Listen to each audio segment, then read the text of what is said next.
Assalamualaikum warahmatullahi wabarakatuh. Halo sahabat, ketemu lagi dengan saya Agil Aribowo. Kali ini kita akan membahas tentang perpindahan panas atau kalor. Materi ini terdapat pada tema 6 kelas 5 SD muatan IPA.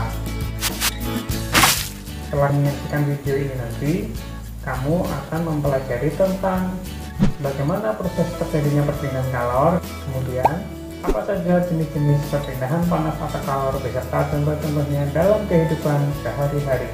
Namun, sebelum masuk ke materi, coba perhatikan ilustrasi berikut ini. Hari ini Siti libur sekolah. Siti dan ibu memasak bersama di dapur membuat tumis kangkung kesukaan Siti. Ibu meletakkan wajan di atas kompor, kemudian menyalakan api kompor dan menuangkan sedikit minyak goreng ke dalam wajan. Lalu ibu berkata kepada Siti, "Siti, bantuin ibu nak. Ibu mau ke toilet sebentar, tolong tungguin minyaknya ya." Ya ibu, beres. Serahkan semuanya pada Siti. tak berapa lama kemudian muncul gelembung kecil dalam minyak goreng. Saat itulah Siti tahu bahwa minyak goreng itu telah cukup panas. Siti pun memasukkan bumbu-bumbu yang sudah dipotong ke dalam wajan. Sreng, sreng. Terdengar suara dari dalam wajan ketika bumbu itu bertemu minyak goreng panas. Aroma bumbu pun menyebar di seluruh ruang dapur. Sedap. Pernahkah kamu melakukan kegiatan yang serupa dengan Siti dan ibunya? Menurutmu, sumber panas apakah yang digunakan Siti untuk memasak?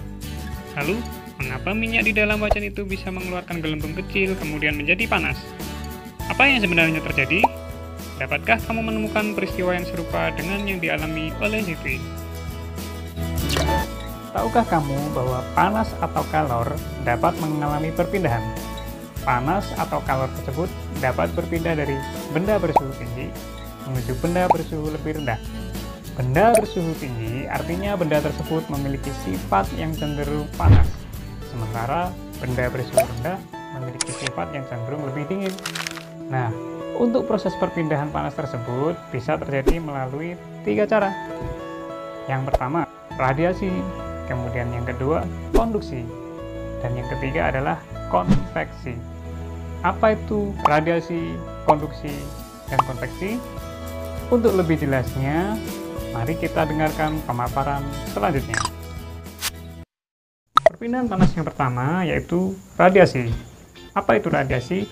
Radiasi adalah perpindahan panas yang berupa pancaran dan tanpa melalui zat perantara. Peristiwa radiasi dapat kamu jumpai dalam kehidupan sehari-hari. Misalnya sinar matahari yang sampai ke bumi dan menghangatkan udara serta makhluk hidup yang ada di bumi. Pada saat siang hari, pernahkah kamu merasakan kepanasan? Nah, hal itu karena efek sinar matahari yang dipancarkan secara langsung menuju ke bumi. Contoh lainnya adalah saat kamu berdiri atau duduk di dekat api unggun. Panas dari api unggun tersebut dapat berpindah ke tubuhmu tanpa zat perantara. Yang kedua, konduksi. Konduksi adalah perpindahan panas melalui zat perantara tanpa disertai perpindahan zat perantaranya. Biasanya terjadi pada zat padat. Contoh peristiwa konduksi adalah ujung logam yang terasa panas saat diletakkan di atas nyala api. Kemudian ada setrika listrik yang merupakan alat yang cara kerjanya juga menggunakan prinsip perpindahan panas secara konduksi. Yang ketiga adalah konveksi. Konveksi adalah perpindahan panas melalui zat perantara dan diikuti oleh bagian dari zat perantaranya. Biasanya terjadi pada zat cair dan zat gas.